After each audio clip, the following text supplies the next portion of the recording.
That moment, right there. The one that feels generous, feels caring, is probably the single most destructive thing most fish owners do every single day. And the worst part? The instructions on the food container are making it worse. Here is a question every fish keeper eventually asks. My tank is cycled, my filter is running, I do regular water changes. So why are my parameters always off? The answer is almost never the filter. It is almost never the water change schedule. It is almost always the food going in. Overfeeding is the single most common cause of elevated ammonia, nitrite spikes, algae explosions, and unexplained fish deaths in home aquariums. And it is invisible. You cannot see it happening. You cannot smell it until it is already a crisis. And by the time your fish are showing symptoms, the damage has been building for weeks. Today, I am going through the complete fish feeding guide. How much to feed? How often? Which food types actually serve your fish's biology? The specific feeding mistakes that are quietly crashing water quality right now. And the one feeding rule experienced hobbyists use that almost no beginner has ever heard. I'm saving that rule for the end, because once you understand why it works, you will never feed your tank the same way again. Subscribe right now if you are serious about keeping fish alive longer and healthier than the average hobbyist. This is the guide that should come in the box with every starter kit. Let's go! Before anything else, one piece of biology that makes every feeding decision make sense. Fish do not have a satiety signal the way mammals do. When you eat a full meal, your body releases hormones that tell your brain you are satisfied. You stop wanting food. The signal is clear. Fish do not have this.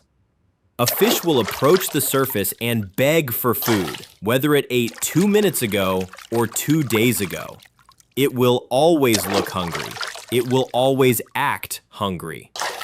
This means the fish's behavior is the worst possible guide for how much to feed it. The food going in has to be a decision you make based on biology and water chemistry, not based on how your fish is acting at the glass.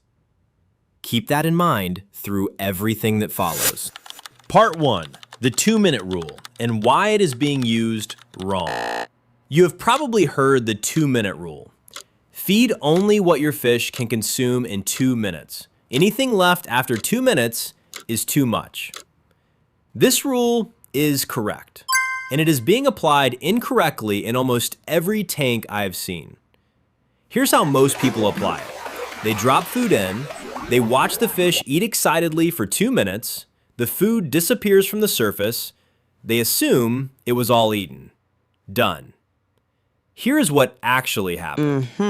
The fast swimmers, Danios, Tetras, live bearers, consume the food at the surface within 30 seconds. The remaining 90 seconds of your 2-minute window was empty. No food left to time. But you kept counting. Meanwhile, your Corydoras, your loaches, your bottom dwellers were waiting for food to reach them. Nothing did. Because everything was consumed at the surface before it had a chance to sink.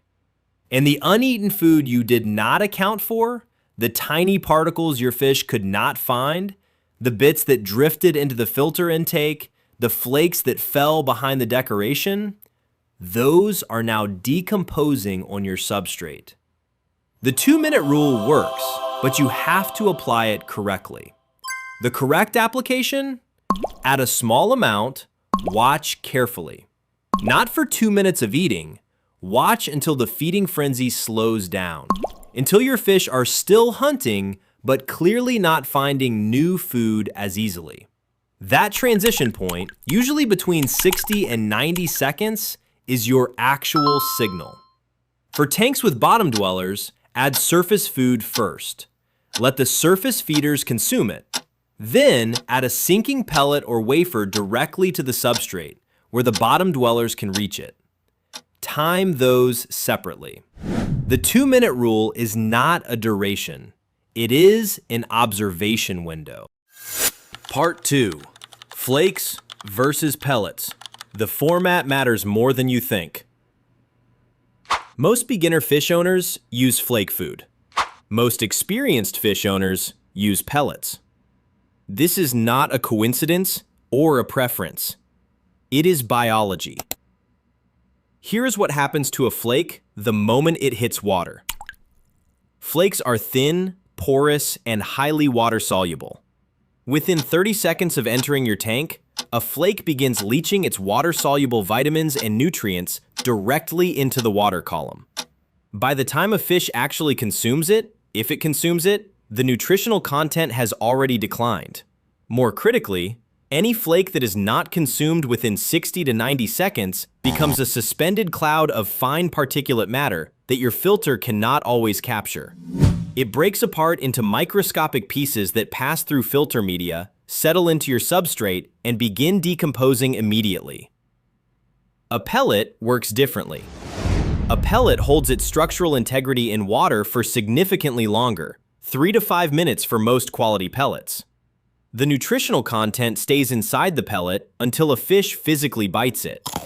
Any uneaten pellet remains visible on the substrate where you can remove it. It does not dissolve into invisible particles that cloud your water column and feed your algae. This is why water clarity in pellet-fed tanks is consistently better than in flake-fed tanks, even at the same feeding quantity. The switch from flake to a quality micropellet for small to medium species is one of the highest impact, lowest cost upgrades you can make to your feeding routine. And from our 30-day fish food experiment, the difference in water clarity between the top-ranked pellet tank and the bottom-ranked flake tank was visible to the naked eye by day 15. Part 3. Feeding frequency. The myth of twice daily. Twice daily feeding is the standard recommendation. Morning, evening, 2 meals, consistent schedule. It is also responsible for more overfeeding than any single other practice in the hobby. Here is why. When you feed twice daily, you create 2 windows where your tank absorbs organic waste simultaneously from 2 feeding events. Between those 2 events, your biological filtration system is processing the ammonia load from both. In a young or undersized tank, that load can exceed the system's capacity to process it. The result is not always a visible spike. It is often a chronic, low-level elevation of ammonia and nitrate that never quite reaches crisis level, but never quite reaches the clean baseline your fish need to thrive long-term. A fish living in water with a permanently elevated nitrate baseline of 40 parts per million versus a tank holding 10 parts per million is a fish whose immune system is under constant low-level stress. It does not die dramatically. It is simply more susceptible to disease, slower to recover from stress, and shorter-lived than it should be. What the data actually supports. For most community fish in a well-established planted tank, once daily feeding produces better water parameters than twice daily at the same total food volume. For fry or growing juveniles, twice daily or more with appropriately sized food is correct. Young fish need consistent protein intake for development. For adult fish in a heavily planted tank with strong biological filtration, every other day feeding with a full meal produces the cleanest water parameters in the hobby. And this is the rule I promised at the beginning. I will explain why it works in a moment. Part 4. What your fish actually needs to eat. Before feeding schedule matters, food composition matters. Most generic fish foods are formulated for generic fish, which means they are formulated for no fish in particular. Your tank contains species with specific dietary requirements, shaped by millions of years of evolution. Feeding every fish in your tank the same food is like feeding a wolf and a horse the same meal, and wondering why neither is thriving. Carnivore-leaning species, Bettas, Cichlids, pea puffers, most predatory fish, need animal protein as their primary nutrient source. High-protein pellets, frozen bloodworms, frozen brine shrimp, Daphnia. Plant-based filler content in their food is a waste at best and a digestive burden at worst. Omnivore species, Most Tetras, Rasboras, Corydoras, Danios do well on a quality flake or micropellet as a staple, supplemented 2 to 3 times per week with protein-rich live or frozen food. This combination produces the best coloration and immune function in omnivorous community fish. Herbivore and algae grazer species, bristlenose Plecos, Otocinclus, certain cichlids, need plant matter as a primary food source. Algae wafers, blanched vegetables, spirulina-based foods. Protein-heavy foods for a pure herbivore produce digestive issues and shorten lifespan. The critical mistake: feeding all 3 groups the same tropical flake. Your Corydoras survive it, your Betta tolerates it, your bristlenose accepts it. None of them thrive on it. Identifying what your specific species actually evolved to eat and feeding the closest available commercial equivalent is the single biggest upgrade most hobbyists can make to their fish's long-term health. 5 feeding principles down. Before the most important one, the rule experienced hobbyists quietly use that most beginners have never heard. Subscribe right now if you haven't. Here is where most feeding guides stop. 2-minute rule. Pellets over flakes. Match food to species. Feed once daily. And if you apply everything we have covered so far, your tank will be measurably healthier than it was before you watched this. But there is a dimension of feeding that almost no beginner guide ever explains, and it connects directly to the fish food experiment we ran on this channel, the one where the top-ranked food produced dramatically better results than pothos. Here's what that experiment actually showed beyond the rankings. The tanks where fish stopped actively grazing the food in under 60 seconds, where they consumed it quickly and moved on, had the best water parameters. The tanks where fish showed prolonged surface activity, hovering and searching for food for 2 or more minutes, had the worst. At first, I thought this was a food quality issue. Better food gets consumed faster. It is that, but it is also something else. The fish that were genuinely satisfied with what they received fed quickly and returned to their normal behavior. The fish that were chronically fed more than they needed or fed food with poor nutritional density never quite reached that satisfaction point. They kept looking. They kept triggering surface activity that disturbed the tank. And the tanks they lived in accumulated more waste, even though the measured food quantity was the same. What I observed in those tanks was the difference between a fish feeding and a fish foraging. Feeding is a brief, satisfied transaction. Foraging is a chronic hunger response. And the chronic foraging behavior, the fish that always looks desperate at the surface, is not a sign of a hungry fish. It is a sign of a fish that has been conditioned to expect food every time it approaches the surface. That conditioning is something you control entirely, and it connects to the most important feeding rule in the hobby.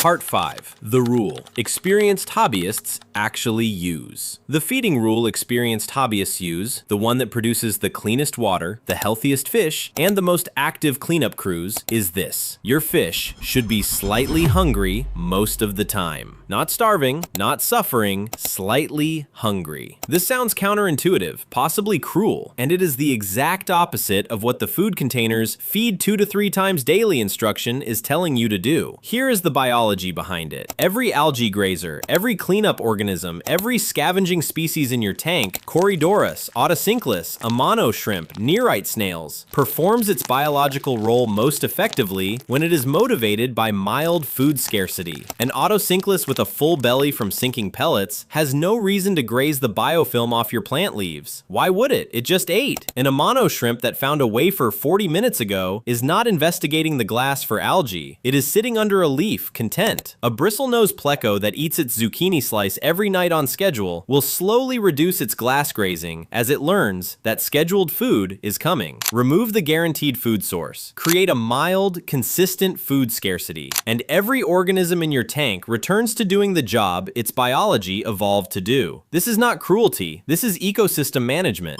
In the wild, your Corydoras does not get a wafer twice a day at 8 a.m. and 6 p.m. It forages continuously through debris, biofilm, and organic matter from the moment light fades until dawn. The feeding frequency we impose in home tanks is a human convenience, not a biological requirement for most adult fish. The practical application: feed once daily, a small, high-quality meal that is consumed within 60 to 90 seconds. 2 days per week, skip the feeding entirely. On fasting days, your cleanup crew works harder, your algae grazer grazes, your Corydoras investigates every corner of the substrate, your ammonia shrimp picks through every surface in the tank, and your water, measured the morning after a fasting day, will consistently show lower ammonia and nitrite than on feeding days. Not because less food was added, because the biological processing capacity of your entire tank increased the moment every organism in it was doing its job at full motivation. The food container says feed 2 to 3 times daily. The pet store employee says make sure they eat every day. The beginner forum says never skip a feeding. All of that advice is written for fish that are not part of a living biological system.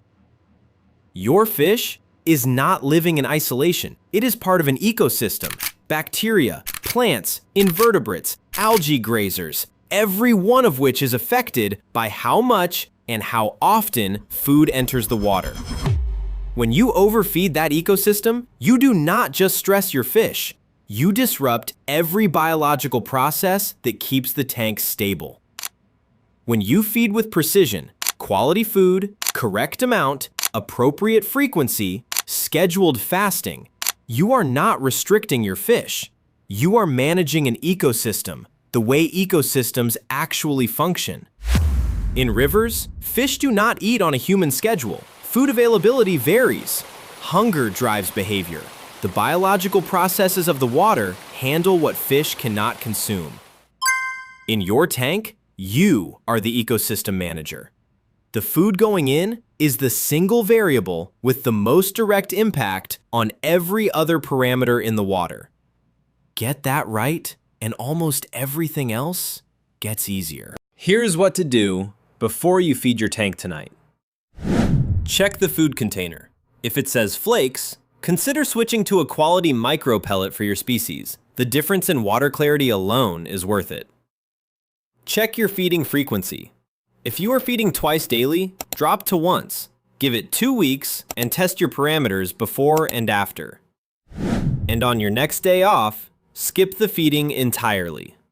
Watch what your cleanup crew does when there's no competition from prepared food. What you observe will tell you everything about how your tank actually works when biology is in charge instead of habit.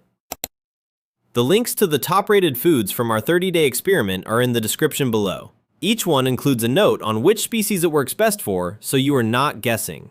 Subscribe right now if you haven't. The nitrogen cycle breakdown drops next, and it connects directly to everything in this video. And drop a comment below. How many times a day are you currently feeding your tank? Because I think the answers are going to explain a lot of the parameter problems in this comment section.